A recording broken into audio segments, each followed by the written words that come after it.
It is finally time for me to start my seedlings using the Mittleider gardening method, and today we're doing tomatoes. The first thing that you're going to need to do is fill up your seedling tray with your custom soil. We do have a video on how to make the tray and how to make the custom soil if you want to take a look at that. It usually takes about 3 batches of the custom soil to fill this up. And you want to make it nice and level. It's funny because we get it really, really level, really, really flat, and then we have to mix in some of the pre-plant fertilizer. So, I mean, don't worry about being too picky, but you want to get it pretty close to there.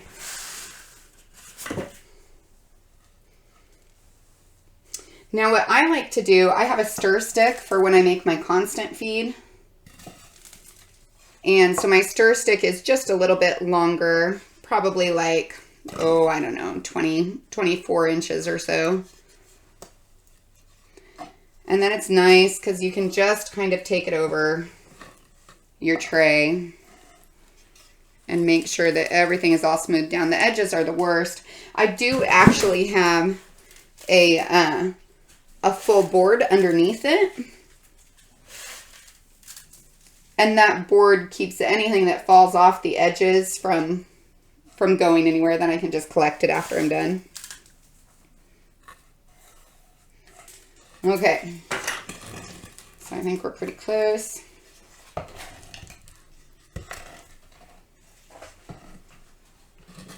right. Now that it's nice and level, you put 1.5 ounces of the pre-plant fertilizer in it.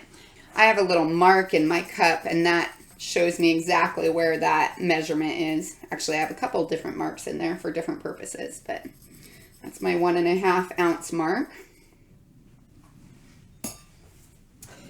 And then all you do is take your stir stick and just work that pre-plant fertilizer into about the first 2 inches or so. Now make sure that you don't pick up your seedling tray at this point, because if you were to pick it up and try to move it around with all of the sand and the sawdust in there, it would just go out those bottom cracks. I did it one time, so just trust me on that one. Once it gets wet though, everything kind of forms to it and settles, and you don't have any issues moving it.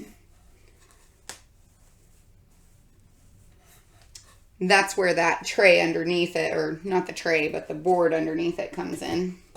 Okay, so we re-level it. And sometimes it fits in there just a tiny bit differently that second time around. Okay. Important that you have it pretty level at this point, because you don't want any of those nutrients that are in the fertilizers to go downhill. The next step is to water your soil. I usually put about a gallon, maybe as much as 1.5 gallons in here.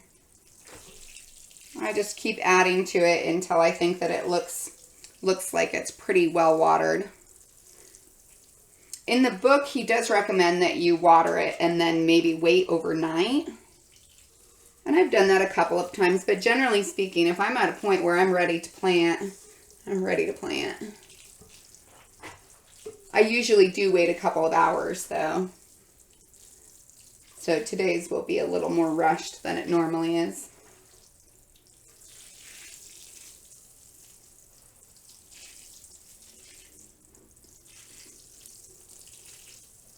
Make sure you really get your edges. It's actually amazing how much of the water can go in here. Okay, and I'm going to save just a little bit for doing right at the end. Yeah, that looks great. This next part is kind of fun for me. It's where the 17-inch board comes into play. You can either use a dowel or you can use a little like 3/4 inch by 3/4 inch board, which is what I have here. I kind of like it because it has that sharper corner. And then you make your 8 rows in your flat. It's kind of cute because it leaves like these little furrows in it. I almost feel like I have my own miniature garden here.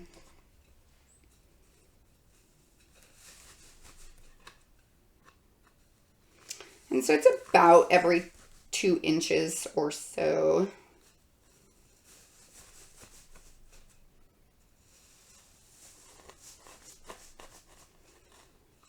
Okay. Now that I have my rows ready, it's time to get the seeds. So the first type of seed I'm going to do is a heirloom rainbow mix, and this is from Survival Seeds. And the things that I've used of theirs already, I've been really happy with. All right. And now all you do is drop your seeds in, giving them some even distance between them.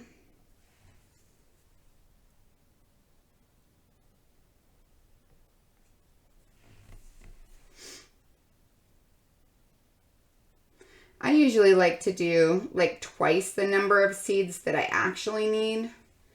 And now I've had really good success with germination, especially with this Survival Seeds.